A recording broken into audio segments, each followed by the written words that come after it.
everyone. Welcome back to Once Upon a Page. I'm here with Heather, Amy, and our friend Jessica White with us today. We're going to be interviewing her, and she is the founding member of the 10-Minute Novelists, and she manages their annual 365 Writing Challenge, which sounds really intense to me, but exciting. She also had a new release, was it this year, Jessica? Her March. Song in the Dark. Yeah, it's a romantic suspense. And then she has an upcoming novel, Dispelling the Darkness, which is the third in your historical series. So welcome, Jessica. Thanks for having me. So we're just sort of going to take turns asking you questions, and I get to start tonight. I don't know why I get that honor, but hey, that's good because I'm less likely to have Erin steal my questions that way. Hey, now. You're the one that tried to, you stole my question. You didn't lay claim to it first, so it was mine. Oh my goodness. Okay, so my first question is there any author, dead or alive, that you would like to meet, and what would you want to ask them? Well, I definitely want to meet Charles Martin. He's one of the few Christian writers that I haven't gotten to meet that I really, really admire his writing style and just the depth of his layering. He's got character layering and setting layering, and his theme just works through everything. And I love how he works when he writes. And so just like to be able to share a lunch table at an ACFW conference or something would be a day. That would be fun. And I guess I'll be the next one. What has surprised you most about being a writer? Personally, I think it's the fact that writing is not like a solitary activity. It's not something you can do all by yourself. My writing partner and I plot together, and she's also my developmental editor. And so, just the two of us working together just to get a story kind of created. And then I have all my editors and my cover designers, and if I'm self-published and traditionally published, so depending on which route I take, I have a whole team of people that are completely different depending on which route I'm taking. And just the power of the group. And that's one thing I like about my 365 writing challenge group is that we have 200 to 400 writers every year that are encouraging each other along the way. And so when you're having a bad day or you're stuck in a plot or and you just don't feel like going on anymore, there's always somebody there that's saying, I'm looking at you as an example, or they're encouraging you along, or they're further ahead in the journey and they're like, just keep pushing through. And there's just all that encouragement along the way that gets a book finished. That's awesome. Okay, so my question is, what can readers expect when they pick up a book by you? So all of my books have a theme of healing in them. My historical series was actually called the Healing Season series because after I wrote the first book and then I started plotting the second book, I'm like, you know what? Both of these books have a whole lot to do about healing. So the third book has more, and the fourth book is going to be an interesting twist on all of them because it's kind of a healing that you didn't see coming. And so that series kind of set the bar. And then when I wrote Song in the Dark as a challenge, I wrote historical, and my critique group challenged me to write a contemporary.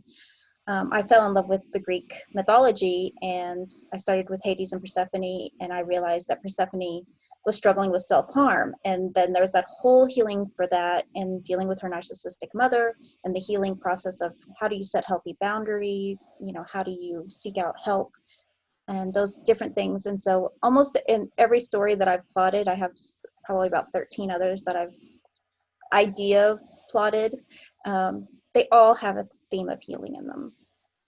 Awesome. She's like you, Amy. Book started. Always making fun of me because I have so many books either in my head or plotted or already written but needing edits or something. But those characters just they come along in other stories, and then they need their own. Yeah. Now, I'm going to butt in here for just a second before Amy goes to her second question. Don't worry, I'm not going to steal your question, Amy. I just want to know, you were talking about your historical series, and The Song in the Dark is currently a standalone. Is it going to be part of a series? I have a couple more books that I've started writing in it. They have a couple of issues with marketing right now, with where the market is right now, and I'm kind of holding off on them. I've started another book, but Song in the Dark is completely standalone. Like if I never wrote another book, you wouldn't feel discouraged. Mhm. But I do have some other Greek mythological characters that I really want to write, and but it's hitting the market at the right time with the right story. So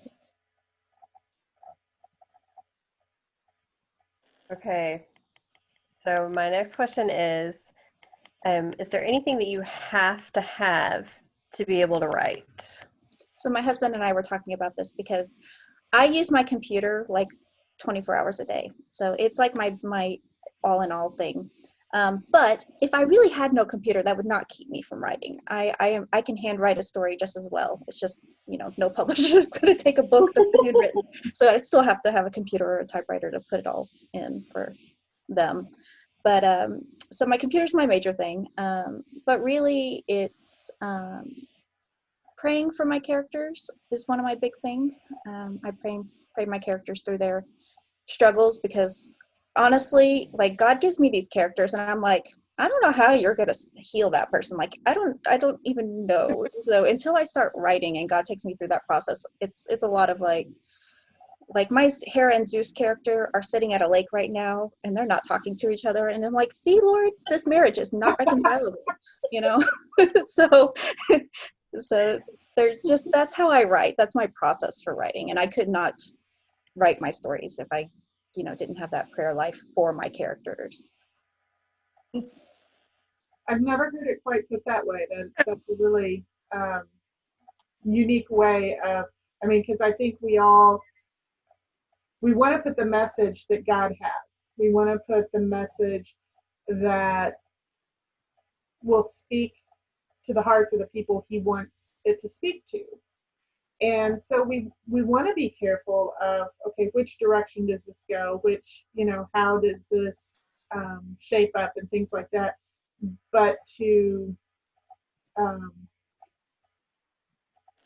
frame it in that prayer specifically, I know I prayed, okay, God, I'm struggling here with this aspect of where this goes next and how this works, this message that I feel like the story is supposed to have, and to pray it specifically for the characters. I think that's a very unique approach, unique way. Yeah, I want my characters to feel like people you want to have in your real life. Like, I don't know about you guys, but I get book hangovers when I read a lot of books. I'm like, I want more of this person in my life.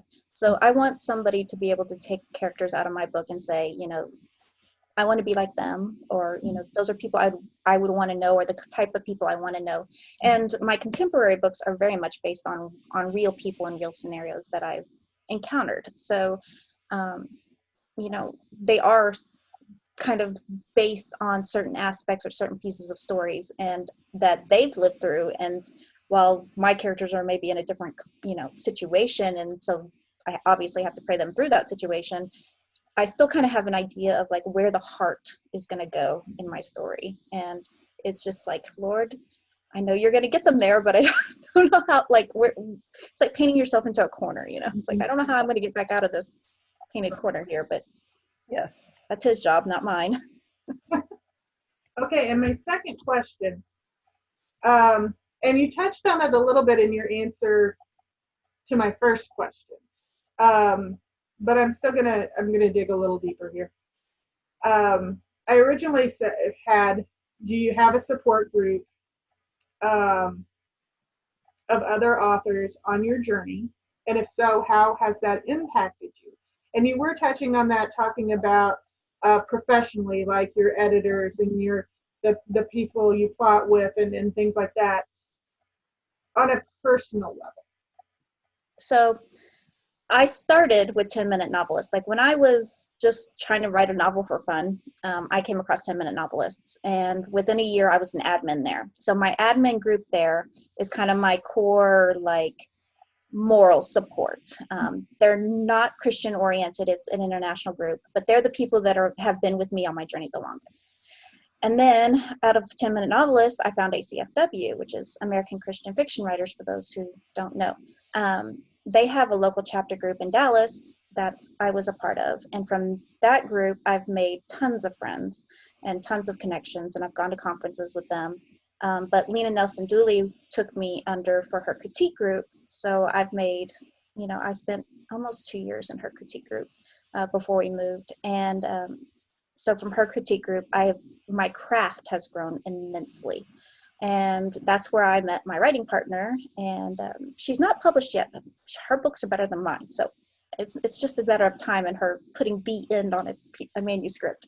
But she's really that person for me that I go to. And then we have a third partner in our group, kind of like you girls, that we call ourselves the Three Musketeers. And so we plot once a year together, and we create our books, and we decide what we're going to write. And then that's that group. And then I have my own critique group that I started when I left Dallas so that I could keep some of my critique partners. That's online. So I have that group that there's about 6 of us in that. And then I have a new ACFW group here, which I'm vice president for. So I have that group. And then I have my 365 group, which is what I lead, and I mentor other writers. So there's lots of little groups. And then there's obviously the publishing house group, and there's other communities that I'm part of. My church, the church I'm attending right now, the pastor is a writer. He writes Christian nonfiction. And so we've talked about actually starting a writing group because there's several people there that are writers as well. So it's just really, the community is not big, but there's a lot of overlap in all those groups, and that, you can't do it alone. Mhm. And you're only as strong as the people that you learn from.